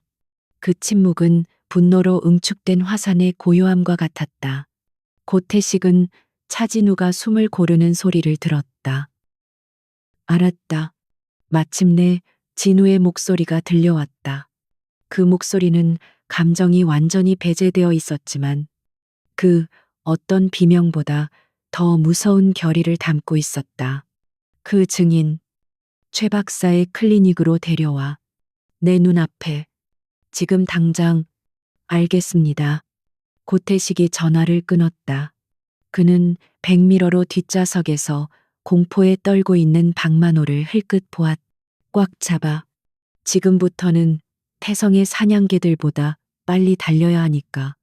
차는 어둠을 뚫고 서울을 향해 미친 듯이 질주하기 시작했다. 15년 동안 묻혀있던 살인교사의 진실이 마침내 수면 위로 떠오르고 있었다. 평창동 개인 클리닉의 지하 보안실. 이곳은 최 박사의 의료시설과는 완전히 분리된 차진우의 개인 지휘 통제실이었다. 방음 처리된 벽은 그 어떤 소리도 외부로 새어나가게 허용하지 않았다. 고태식이 박만호를 안으로 밀어 넣었을 때 박만호는 방 한가운데에 그림자처럼 서 있는 차진우의 위압감에 숨이 막혀 무릎을 꿇을 뻔했다. 그는 15년 전 신문 일면에서 얼핏 보았던 유진건설의 젊은 부사장이 이제는 감히 쳐다볼 수도 없는 거대한 존재가 되어 자신을 내려다보고 있다는 것을 깨달았다. 차진우는 한마디도 하지 않았다. 그는 그저 박만호를 응시했다. 그 시선은 얼음 송곳처럼 박만호의 영혼을 꿰뚫었다. 회장님, 살려주십시오. 저는 시키는 대로. 박만호가 쥐어짜는 듯한 목소리로 애원했다. 진우는 천천히 그에게 다가갔다. 네가 받은 5억 원으로 내 아내는 15년간의 지옥을 샀다. 진우의 목소리는 분노가 아니라 모든 감정이 타버린 잿더미처럼 공허했다. 황 이사가 그 여자를 죽이라고 했습니다. 저는 닥쳐. 진우가 짧게 말했다. 박만호의 울부짖음이 목구멍 안으로 삼켜졌다. 진우는 고태식을 바라보았다. 그의 자백, 영상으로 모두 기록해. 그리고 그를 이 건물에서 가장 안전한 곳에 가도 아무도, 심지어 최 박사도 그의 존재를 몰라야 한다. 그는 이제부터 우리의 가장 중요한 무기이자 증거다. 고태식이 말없이 고개를 끄덕이고 박만호를 끌고 나갔다. 박만호는 끌려가면서도 살려달라는 말을 멈추지 못했다. 홀로 남은 진우는 거대한 모니터 앞에 섰다. 박만호의 자백은 15년 전 사고의 진실을 밝혔지만 그것은 퍼즐의 한 조각일 뿐이었다. 그는 자신이 이혼 서류를 내밀었을 때 임수아가 절규하던 모습을 떠올렸다. 함정이야. 진우 씨, 제발. 그는 그때 왜 그녀를 믿지 않았을까? 그는 고태식에게 다시 연결했다. 고 실장. 박만호의 증언으로 살인 미수는 확보됐다. 하지만 난 그녀가 왜 나에게 외도라는 누명을 써야 했는지 알아야겠다. 진우는 자신의 기억을 되짚었다. 사고가 나고 임수아가 병원에 입원해 있던 그 며칠 사이. 바로 그때였다. 그가 익명의 우편물로 사진을 받은 것은 임수아가 낯선 남자와 호텔방으로 들어가는 모습이 담긴 교묘하게 조작된 사진들이었다. 당시 그는 프로젝트 수주 스트레스와 그녀의 미묘한 거리감, 지금 생각해보면 태성의 협박 때문이었던에 지쳐 있었고, 그 사진들은 그의 이성을 마비시켰다. 그는 병실로 달려가 입원해 있던 수아에게 이혼 서류를 던졌다. 그들은 이중으로 날 속인 거야. 진우가 낮게 읊조렸다. 사고로 그녀를 죽이려다 실패하자 플랜 B를 가동한 거지. 그녀가 살아남더라도 그녀의 입에서 나오는 모든 말을 남편에게 버림받은 미친 여자의 거짓말로 만들어 버리려고. 그리고 그들은 성공했어. 내가 그들의 가장 완벽한 도구가 되어 내 아내를 파괴했으니까.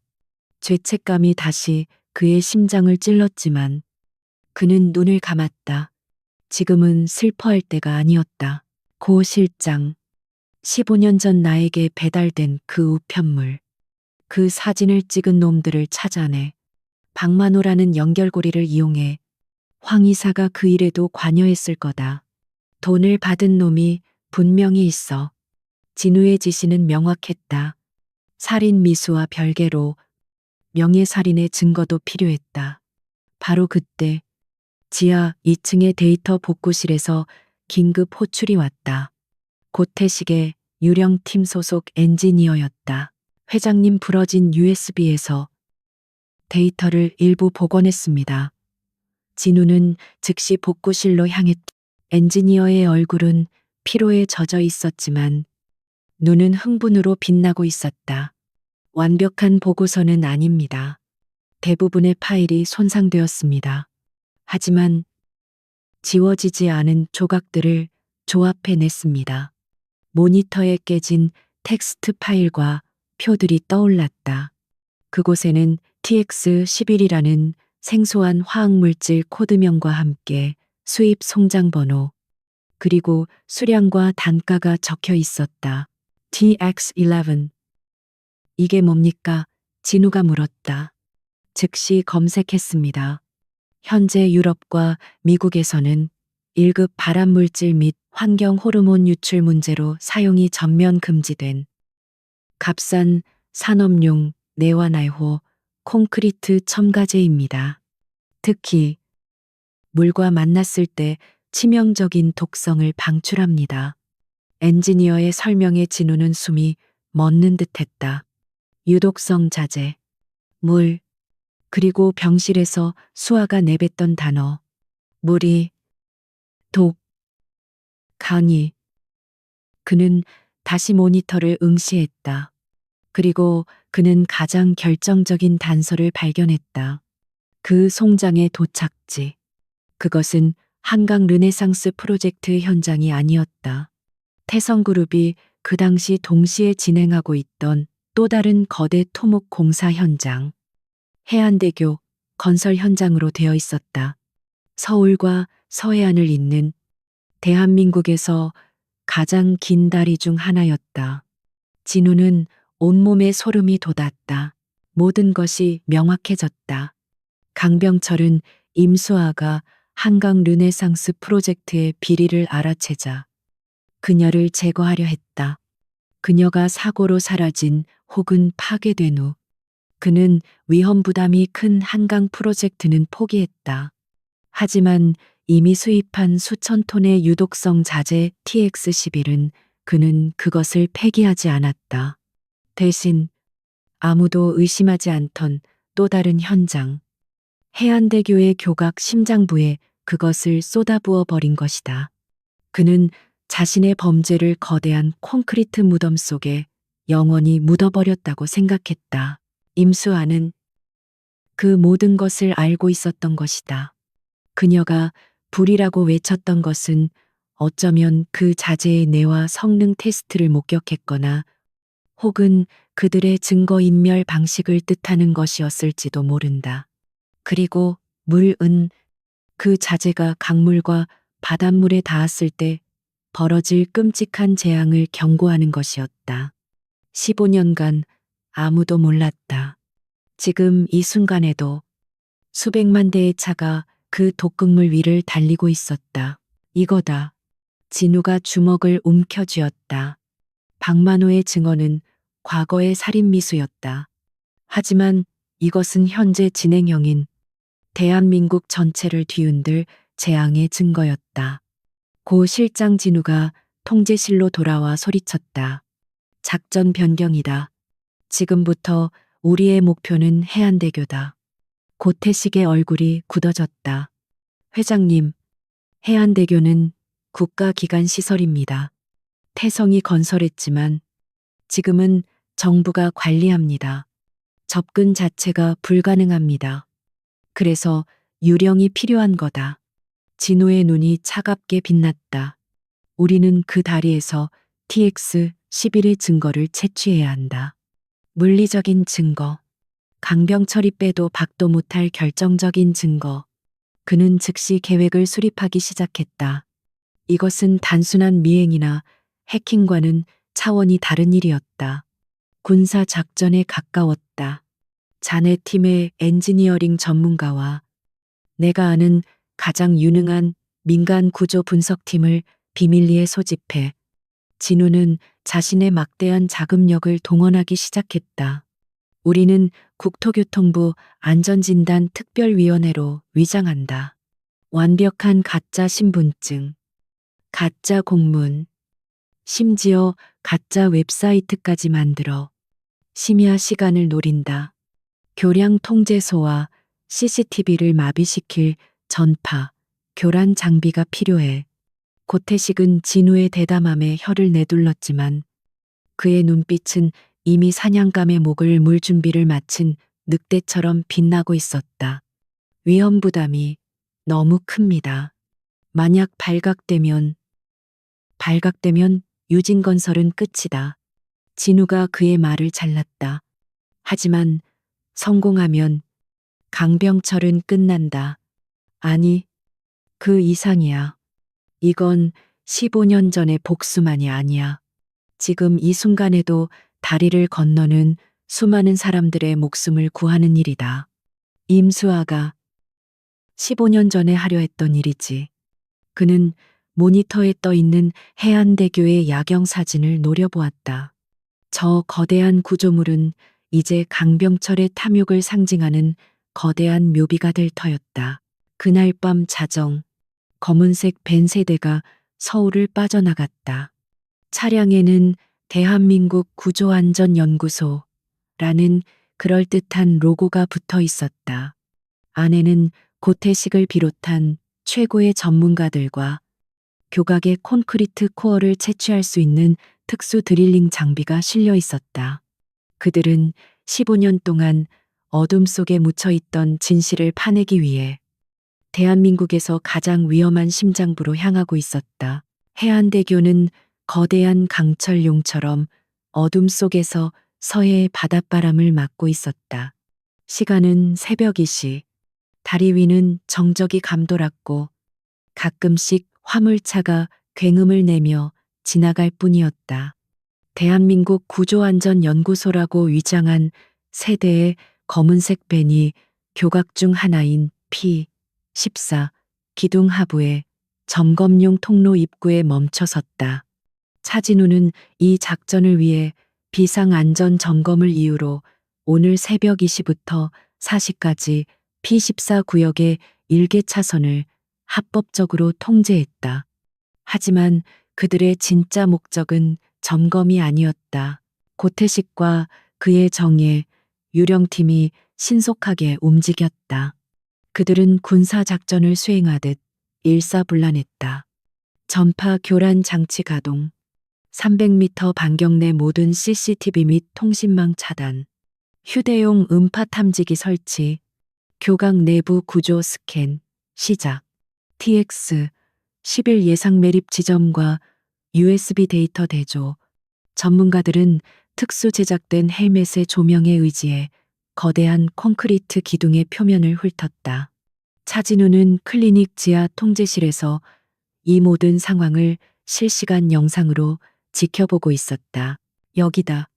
구조 분석팀장이 교각의 특정 지점을 가리켰다.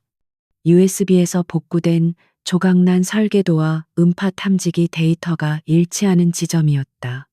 15년 전 시공 과정에서 의도적으로 비워둔 내부 공간, 그리고 그곳을 채운 정체불명의 물질. 코어 드릴링 시작한다. 소음 최대한 억제해.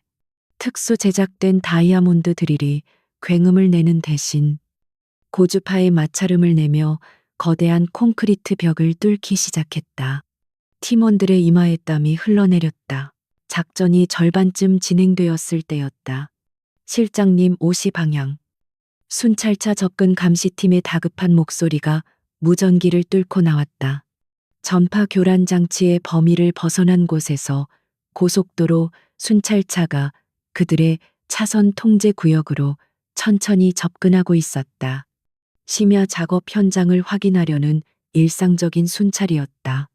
팀원들의 동작이 순간 얼어붙었다. 고태식은 욕설을 삼키며 드릴링 중단 신호를 보냈다. 나머지는 장비 뒤에 은폐해. 내가 처리한다. 고태식은 안전모를 고쳐 쓰고 위조된 국토교통부 특별안전진단 책임자 신분증을 목에 건 채 순찰차로 당당하게 걸어갔다. 경찰관 2명이 차에서 내렸다. 수고하십니다. 야간에 무슨 작업이십니까? 사전에 공지받은 게 없는데 젊은 경찰관이 경계하며 물었다. 고태식은 조금도 당황하지 않고 완벽하게 위조된 공문서를 내밀었다. 비상 상황입니다. 어제 정밀계 측에서 P14 교각 내부에 미세 균열이 감지되었습니다. 긴급 코어 채취 중입니다. 사안의 중대성 때문에 비공개로 진행 중입니다. 노련한 경찰관이 그의 신분증과 공문서를 유심히 살폈다. 대한민국 구조안전연구소 처음 듣는 이름이군요. 고태식은 태연하게 웃었다. 국정원 산하 비공개 기술팀입니다. 자세한 건 말씀드리기 곤란합니다. 여기 보안 서약서입니다. 확인이 필요하시면 지금 바로 국토부 장관 비서실로 연락하셔도 좋습니다. 그는 새벽 3시에 절대 불가능한 제안을 던졌다. 노련한 경찰관은 고태식의 흔들림 없는 눈빛과 국정원이라는 단어에 잠시 주춤했다. 그는 공문서를 돌려주었다. 알겠습니다. 신속히 처리해 주십시오. 안전 문제니까요. 순찰차가 다시 어둠 속으로 사라졌다. 고태식은 심호흡을 한 번 하고 무전기를 눌렀다. 상황 종료. 10분 내로 샘플 채취 완료하고 철수한다. 드릴링이 재개되었다. 마침내 드릴이 콘크리트 깊숙한 곳 TX 11이 매립된 공동 콩동에 도달했다. 직경 10cm, 길이 2m의 원통형 콘크리트 코어가 서서히 뽑혀져 나왔다. 코어의 중간 부분은 누가 봐도 정상적인 콘크리트가 아니었다. 짙은 회색빛을 띠며 역한 화학약품 냄새를 풍기고 있었다. 성공입니다. 샘플 확보. 같은 시각. 서울 강남의 한적한 지하 주차장. 차진우의 두 번째 계획이 실행되고 있었다. 낮 시간 동안 고태식의 다른 팀은 황 이사에게 익명의 협박 메시지를 보냈다. 15년 전 박만호, 그리고 임수아, 당신이 한 짓을 안다. 거만했던 황 이사는 처음에는 코웃음을 쳤지만 그들이 박만호가 자백하는 음성 파일의 일부를 보내자 사색이 되었다. 그는 당장 만나자고 했고 유령팀은 이곳을 만남의 장소로 정했다. 황 이사는 부하들도 대동하지 않고 혼자 나타났다. 교활한 그는 이것이 단순한 금전 요구라고 판단했고 상대를 직접 확인하고 제거할 생각이었다. 그가 약속된 기둥 앞에 차를 세우자 그림자 속에서 한 남자가 걸어 나왔다. 고태식의 팀원 중 가장 연기력이 뛰어난 베테랑이었다. 그는 황 이사의 눈을 똑바로 바라보며 박만호의 현재 사진을 던졌다. 이자, 우리가 데리고 있어. 태성의 살인, 교사 혐의. 증거는 차고 넘칩니다. 황 이사는 거만하게 웃으려 했지만 입가가 경련했다. 그는 본능적으로 이 상황을 자신이 통제해야 한다고 생각했다. 그는 차에서 내려 남자에게 다가갔다. 그래서 돈이 얼마나 필요한 거지? 박만호, 그 멍청한 자식. 입이 싸서 문제야. 하지만 상관없어. 15년이나 지난 일이야. 증거 그 여자 임수아는 이미 망가졌고 증거 따위는 다 불태웠어. 그는 자신이 우위에 있음을 과시하려 했다. 불태웠다고 남자가 조롱하듯 물었다. TX 11도 불태웠나. 해안대교 교각 속에 묻어버린 그것도. 황 이사의 얼굴에서 핏기가 완전히 가셨다. 그는 이자들이 박만호뿐만 아니라 강병철 회장과 자신만이 아는 핵심 비밀까지 알고 있다는 것에 경악했다. 그는 당황한 기색을 감추려 거칠게 소리쳤다. 너희들 대체 정체가 뭐야 그래?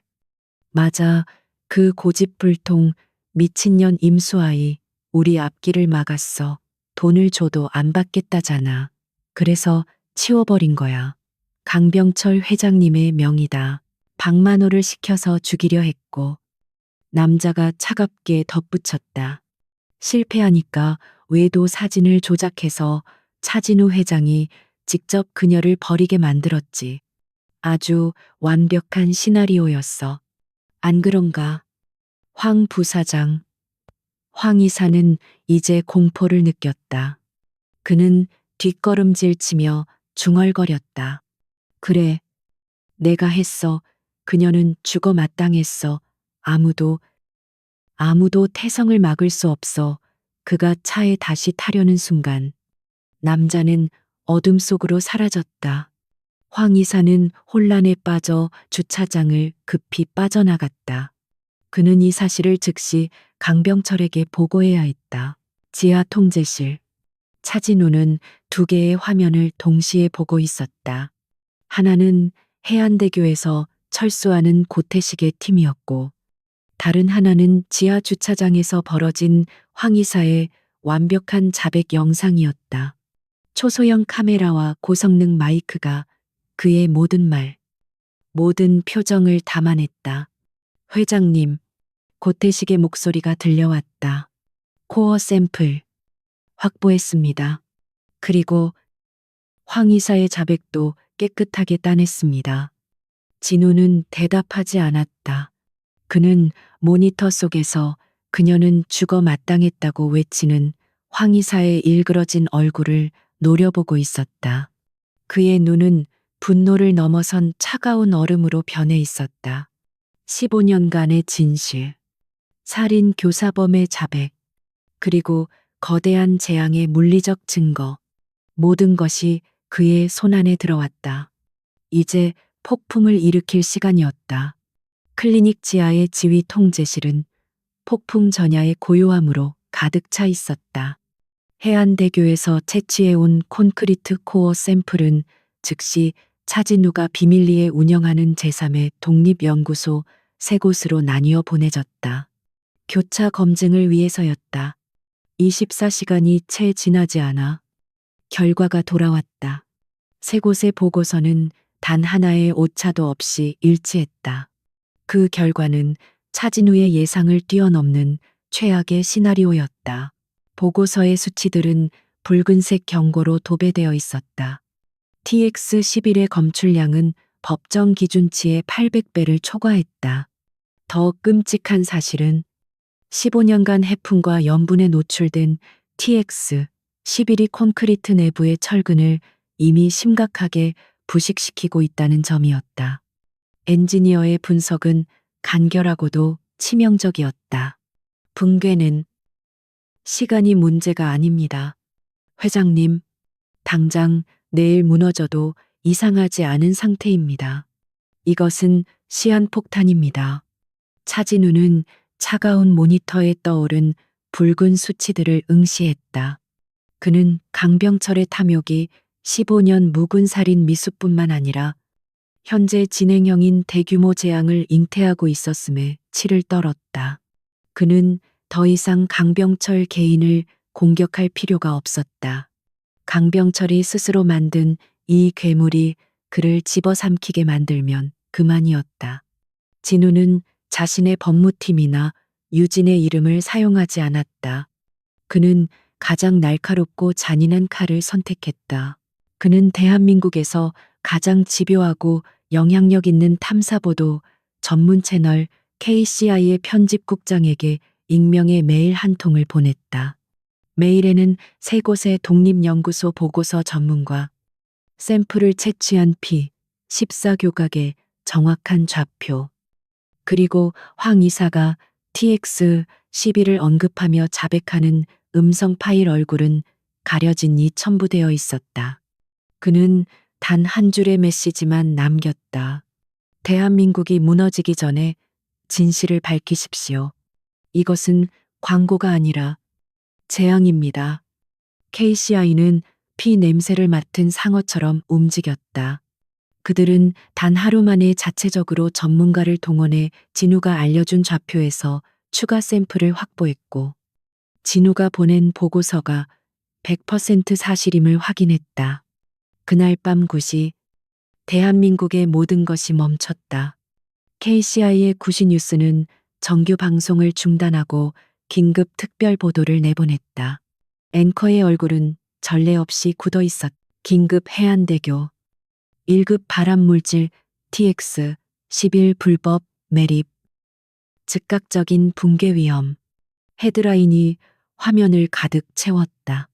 KCI는 태성그룹의 15년 전원본 설계도와 유독성 자재 수입 송장을 공개했다. 그들이 확보한 샘플에서 독극물이 흘러나오는 충격적인 영상이 전국에 송출되었다. 대한민국은 말 그대로 뒤집혔다. 다음 날 새벽, 정부는 해안대교의 통행을 전면 금지시켰다. 국가물류의 대동맥이 끊긴 것이다. 태성그룹의 주가는 개장과 동시에 사상 최악의 하한가를 기록했다. 시가총액 수조 원이 단 몇 분 만에 증발했다. 태성그룹 본사 앞에는 분노한 시민들과 교량 인근 주민들, 그리고 모든 언론사 취재진이 몰려들어 아수라장을 이뤘다. 강병철 회장은 그의 호화로운 집무실에서 이 모든 광경을 지켜보며 광기 어린 분노를 터뜨렸다. 막아, 당장 저 방송국 놈들 입을 막아. 내가 돈을 얼마나 쏟아부었는데. 내 정치권 라인들 다 어디 갔어? 그는 자신이 15년간 관리해온 정계와 법조계의 인맥들에게 미친 듯이 전화를 걸었다. 하지만 돌아오는 대답은 냉담했다. 회장님, 이건 저희가 막을 수 있는 수준이 아닙니다.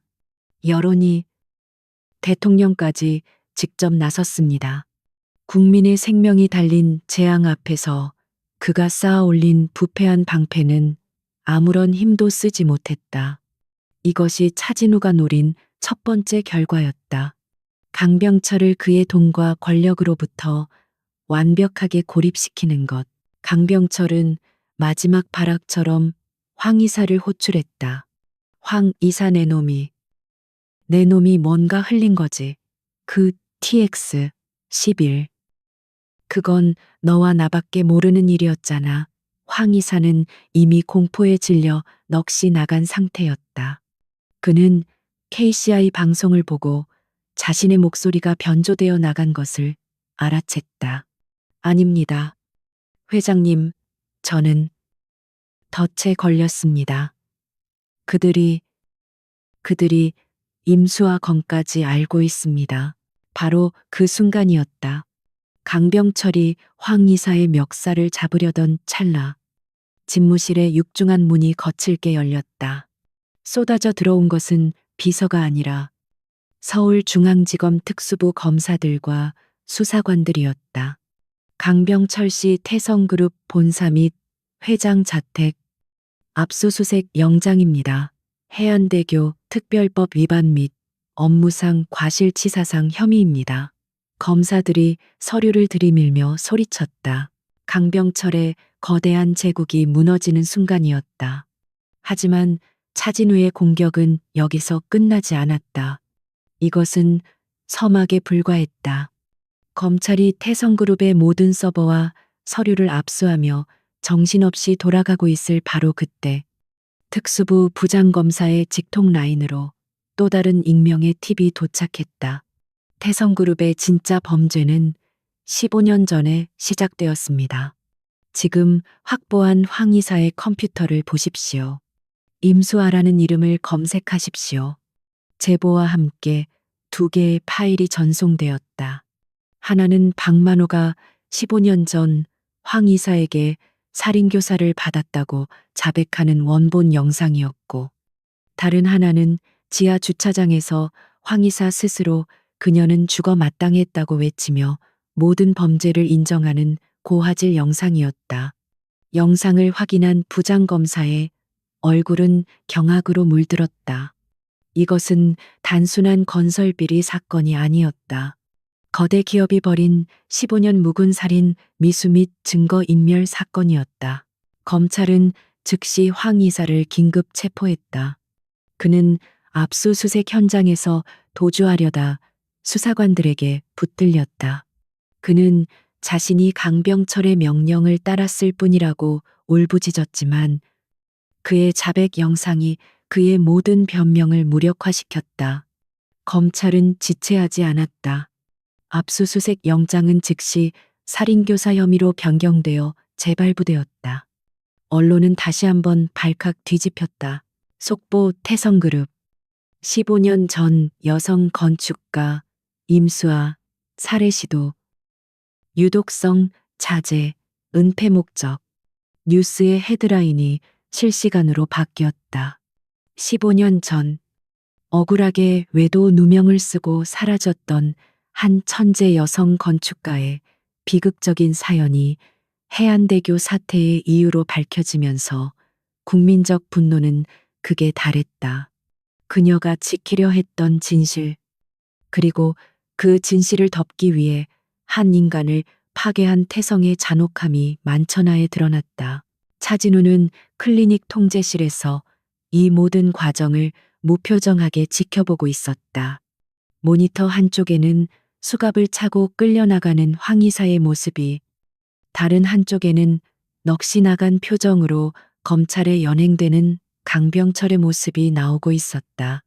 강병철은 카메라 플래시 세례를 받으며 검찰청사로 들어갔다. 그는 마지막 순간까지도 자신이 왜 이렇게 무너졌는지 이해하지 못하는 듯한 오만함과 공허함이 뒤섞인 표정이었다. 고태식이 진우의 뒤에 다가와 조용히 보고했다. 모든 것이 계획대로 끝났습니다. 회장님. 진우는 대답하지 않았다. 그는 천천히 일어나 통제실을 나갔다. 그는 임수아의 병실로 향했다. 병실 안 TV에서는 강병철의 구속 뉴스가 흘러나오고 있었다. 임수아는 여전히 침대에 웅크리고 있었지만 그녀의 텅 빈 눈동자가 아주 미세하게 TV 화면 속 강병철의 얼굴을 향해 움직이고 있었다. 15년간 멈춰 있던 그녀의 시간이 아주 조금 움직이기 시작했다. 태성그룹은 대한민국 역사상 가장 빠르고 처참하게 무너져 내렸다. 해안대교 붕괴 위험과 15년 전살인 교사 혐의라는 치명적인 조합은 그들이 쌓아 올린 부패의 제국을 단 며칠 만에 잿더미로 만들었다. 강병철 회장과 황 이사는 구속적 부심이 기각되며 즉시 수감되었다. 대한민국을 주무르던 거물들의 초라한 최후였다. 그들이 15년간 불법적으로 쌓아 올린 부는 모두 동결되었고 해안대교 보수 및 피해자 보상 기금으로 환수되는 절차가 시작되었다. 언론은 연일 태성과 유착했던 정관계 인사들의 비리를 파헤치며 들끓었다. 차진우가 직접 나서지 않았음에도 그가 던진 단 하나의 진실은 썩어 있던 거대한 나무의 뿌리를 드러냈고 그 나무는 스스로의 무게를 이기지 못하고 쓰러졌다. 강병철은 법정에서 끝까지 자신의 혐의를 부인했다. 그는 모든 것이 차진우의 음모라고 소리쳤지만 황 이사의 자백 영상과 박만호의 증언, 그리고 TX11이라는 명백한 물증 앞에서 그의 주장은 광기 어린 발악으로만 들릴 뿐이었다. 재판은 신속하게 진행되었다. 국민적 관심이 집중된 사안이었고 증거는 차고 넘쳤다. 대법원은 강병철과 황 이사에게 살인교사, 특정범죄 가중처벌법 위반, 산업안전법 위반 등 적용 가능한 모든 혐의를 인정하여 무기징역을 선고했다. 15년간 진실을 덮고 탐욕을 채워온 대가였다. 정의는 실현되었지만 차진우는 클리닉 통제실에서 그 뉴스를 보며 어떤 승리감도 느끼지 못했다. 그저 지독한 허무함과 15년 늦게 도착한 정의의 씁쓸함만이 그의 가슴을 채웠다. 고태식이 그의 뒤에 서서 마지막 보고를 했다. 박만호는 증인 보호 프로그램 하에 새로운 신분을 받아 해외로 출국했습니다. 해안대교는 국토부 주관하에 저희 유진건설이 포함된 컨소시엄이 해체 후 재시공에 들어갔습니다. TX11은 모두 안전하게 폐기 처리되었습니다. 그는 잠시 망설이다가 덧붙였다. 회장님, 이제 모든 것이 끝났습니다. 진우는 천천히 고개를 끄덕였다. 그래, 끝났지. 고 실장, 자네 덕분이었어. 유진의 모든 보안팀을 자네 휘하로 재편성하게. 그리고 이제 이 통제실은 폐쇄하네. 고태식은 조용히 고개를 숙이고 방을 나갔다. 진우는 모니터에 떠있는 강병철의 수감 사진을 바라보았다. 그는 복수에 성공했다. 하지만 그 복수의 끝에 그가 되찾고 싶었던 것은 아무것도 남아있지 않았다. 그는 자신의 성공, 명예, 부, 그 모든 것이 15년 전 임수아의 절규를 외면한 데가 위에 세워진 신기루였음을 깨달았다. 그는 승자가 아니었다. 그 역시 15년의 세월을 잃어버린 패배자였다. 그는 천천히 일어나 VIP 병실로 향했다. 그가 병실 문을 열었을 때 임수아는 창밖을 내다보고 있었다. 며칠간의 충격적인 뉴스가 그녀에게 어떤 영향을 미쳤는지 최 박사도 확신하지 못했다.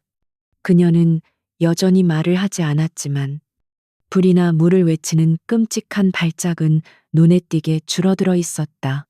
TV에서는 태성그룹의 몰락과 15년 전의 진실에 대한 후속 보도가 나오고 있었다. 진우는 조용히 그녀의 침대 옆 의자에 앉았다. 그는 며칠간 단 한숨도 제대로 자지 못했지만 이상하게도 피곤하지 않았다. 그는 앙상하게 마른 그녀의 손을 바라보았다. 거칠고 상처투성이인 손. 한때 가장 섬세하고 아름다운 건축 도면을 그려내던 손이었다. 그는 조심스럽게 마치 깨지기 쉬운 유리를 다루듯 그녀의 손 위로 자신의 손을 덮었다. 수아의 어깨가 미세하게 움찔했지만 그녀는 손을 빼지 않았다. 수아야. 진우가 15년 만에 처음으로 그녀의 이름을 낮게 불렀다. 목소리가 거칠게 잠겨 나왔다. 다 끝났어. 강병철도, 황 이사도 모두 죗값을 치렀어. 당신이 옳았어. 15년 전에도, 그리고 지금도. 그는 무슨 말을 더 해야 할지 몰랐다. 미안하다는 말로는 이 15년의 지옥을 설명할 수도, 용서받을 수도 없었다. 그는 그저 고개를 숙인 채 그녀의 손을 잡고 있었다. 내가 틀렸어. 당신을 믿지 못했어. 내 오만함과 분노가 당신의 진실을 보지 못하게 막았어. 당신이 내민 그 편지를 내가 그때 읽었어야 했는데. 그의 목소리가 절망으로 떨렸다. 그는 자신의 성공을 위해 달려오는 동안 가장 소중한 것을 자신의 손으로 부숴버렸다. 그는 고개를 들 수 없었다. 그때였다. 아주 가느다란 손가락의 움직임이 느껴졌다. 임수아가 잡힌 그의 손을 아주 미약하게나마 마주 잡으려 하고 있었다. 진우는 숨이 멎는 듯한 충격에 천천히 고개를 들었다. 수아는 창밖을 향했던 시선을 돌려 아주 천천히 15년이라는 긴 시간을 거슬러 올라오듯 그를 바라보고 있었다.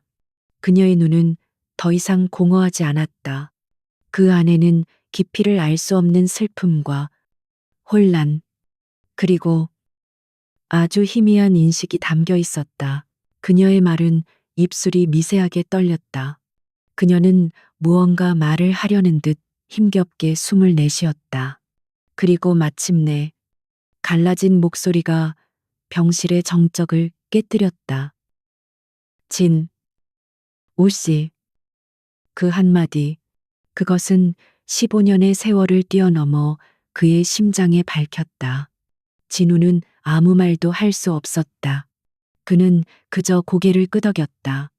그녀가 그를 알아본 것이다. 임수아의 눈에서 눈물이 흘러내리기 시작했다. 공포나 고통의 눈물이 아니었다. 얼어붙었던 영혼이 녹아내리며 흐르는 슬프고도 뜨거운 눈물이었다. 그녀는 아무 말도 하지 않았. 그저 그를 바라보며 울었다. 15년간 겪었던 모든 고통과 외로움, 절망이 그 눈물 속에 담겨 흘러내렸다.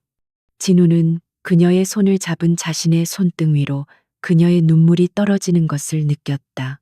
그는 함께 울었다. 거대한 제국의 회장이 아니라 자신의 돌이킬 수 없는 실수로 모든 것을 잃어버린 한 남자로.